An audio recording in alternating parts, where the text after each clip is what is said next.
Hey everyone, welcome back on Unstoppable guys. I hope you are doing well guys. The Hindu newspaper series में आप सभी दोस्तों का स्वागत है और इसमें हम बातचीत करने वाले हैं बहुत सारे इन्फॉर्मेशन के ऊपर।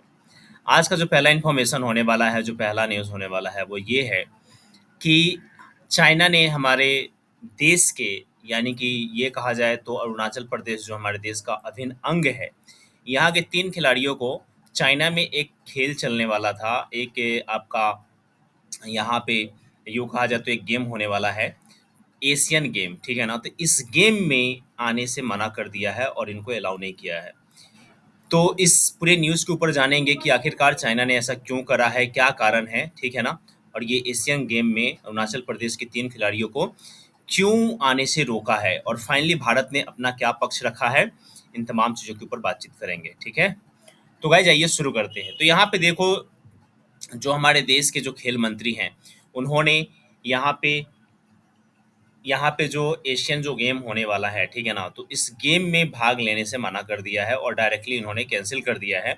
और कैंसल करने के पीछे जो सबसे बड़ा कारण वो है कि चाइना में जो गेम आज से शुरू होने वाला है, ठीक है ना? और इस गेम में भाग लेने के लिए देश के हमारे अन्य अन्य मतलब कि पार्ट से बहुत सारे खिलाड़ी जा रही थे। उसमें 3 अरुणाचल प्रदेश की 3 ऐसी खिलाड़ी हैं, जिनको उन्होंने आने से बैन कर दिया कि ये भाग नहीं ले सकती हैं।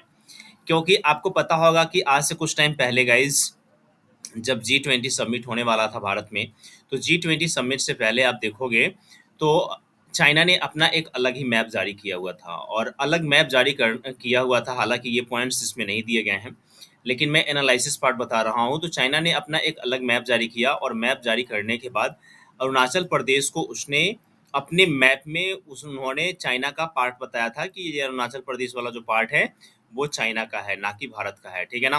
तो हम लोगों ने उस समय उस पे बहुत बड़ी प्रतिक्रिया दिखाई थी, उसका विरोध किया हुआ था उस मैप का, और साथ ही हम लोगों के साथ-साथ अन्य देश ने भी उसकी प्रतिक्रिया जताई हुई थी। लेकिन फाइनली आप देखो तो आप इस बार जो अरुणाचल प्रदेश के खिलाड़ियों को रोका गया है, इस चीज़ को आपको देख कर के लगेगा कि चाइना का मानसा क्या है और वो क्या चाहती है। क्योंकि यहाँ पे आप देखो 11 जिनपिंग जो है, वो सैटरडे को यहाँ पे वो गए, यहाँ पे देखो, और उन्होंने जिनपिंग जो है उसको इनॉग्रेशन करेंगे। और ये कहीं न कहीं ये बहुत बड़ा कंसर्न है कि आपने ऐसा क्यों किया? ये गलत तरीका है, क्योंकि ऐसे तो कोई भी कंट्री किसी भी देश को अपने देश में का पार्ट बता देगा, फिर वहाँ के खिलाड़ियों को रोक देगा या उसको आना-जाना से मना कर देगा, या ये कहेगा ये तो हमारे देश के ही लोग हैं, ये हमारे खिलाफ कैसे खेल सकते हैं, समझ रहे हो ना? तो ये सारी चीज़ें हैं। तो इस पे बहुत बड़ी प्रतिक्रिया जताते हुए जो हमारे देश के जो खेल मंत्री हैं अनुराग ठाकुर जी, उन्होंने फाइनली इस गेम में जाने से ही कैंसल कर दिया कि हम इसमें भाग ही नहीं लेंगे, जो कि हमारे देश का ये बहुत बड़ा स्टेप है और ऐसा करना भी चाहिए।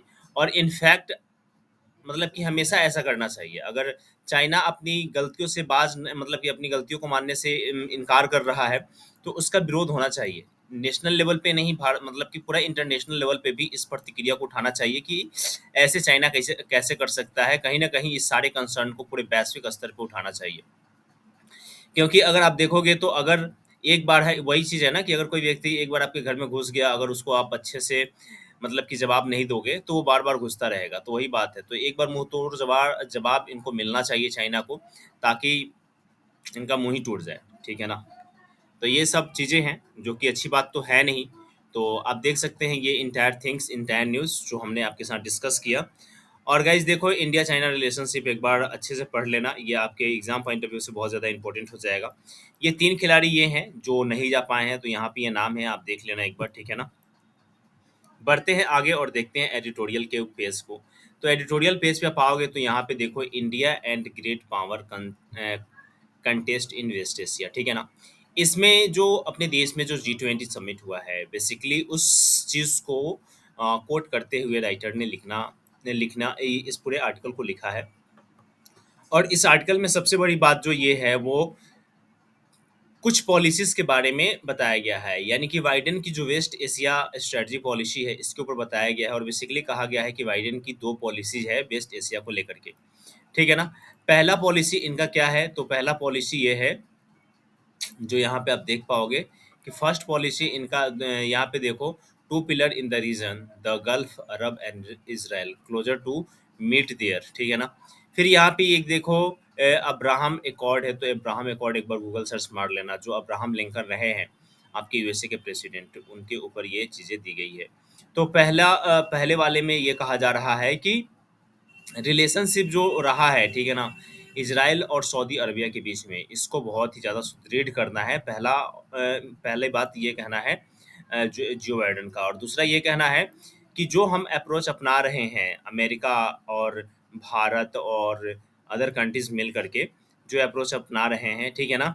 किसमें? कि वो जो हम G20 समिट में जो हम लोगों ने बातचीत किया था कि वेस्ट एशिया और साउथ एशिया के साथ मिल करके हम लोग काम करेंगे और इकोनॉमिक कॉरिडोर डेवलप करेंगे, तो इस चीज़ के ऊपर इस बात को बढ़ावा देने का बात चल रहा है, ठीक है ना? और साथ ही यहाँ पे कहा जा रहा है कि India middle east Europe corridor जो अनाउंसमेंट हुआ है G20 समिट में, उसको रेफर करते हुए हम इस पूरे प्रक्रिया को आगे बढ़ाएंगे, ठीक है ना? और यहाँ पे जो गल्फ रीजन है, गल्फ रीजन के बारे में आपको पता है कि गल्फ रीजन जाना जाता है अपने मिनरल्स के लिए, अपने नेचुरल संसाधन के लिए। तो वो कहीं न कहीं उससे पूरा विश्व उससे लाभान्वित हो सकता है, साथ ही गल्फ रीजन भी उससे लाभान्वित हो सकता है। और ये कहीं न कहीं इस चीज़ को लाने के पीछे जो सबसे बड़ी बात ये है कि चाइना का जो कॉरिडोर पॉलिसी है, कहीं न कहीं उससे भी ये टक्कर देगा ये कॉरिडोर। तो ये बहुत ही ज़्यादा इम्पोर्टेंट है। तो सारे चीज़ों को मैंने एक बार हाइलाइट्स कर दिया है, इस चीज़ को पढ़ लेना, आपको समझ में आ जाएगा। कुछ ज़्यादा इसमें ये एक्सप्लेनेशन के लिए है नहीं। ठीक है? तो यही 2 आर्टिकल आज मुझे लगे हैं इम्पोर्टेंट आज के पूरे पेपर में, और कुछ ख़ास इसमें मेरे को नहीं दिखा है। छोटे-मोटे और पॉइंट्स हैं जिसको आप चाहो तो पढ़ सकते हो। हालाँकि मैंने डिस्कस कर रखा है ऑलरेडी। तो और कुछ तो इसमें नहीं है। हाँ, एक बार आप गूगल सर्च करके असम राइफ़ल के बारे में पढ़ लेना, ठीक है ना? असम राइफ़ल के बारे में पढ़ लेना कि असम राइफ़ल क्या है, बस। क्योंकि ये आपका इंटरनल सिक्योरिटी का मुद्दा है, तो इससे क्वेश्चंस वगैरह बनते हैं, तो एक बार वो देख लेना, ठीक है ना? उसके बाद क्या है, तो देखो उसके बाद कोई भी ऐसा न्यूज़ नहीं है जिसको हम डिस्कस कर सकें, या कुछ नहीं, मतलब कि कोई भी ऐसा इम्पोर्टेंट नहीं है, ठीक है ना?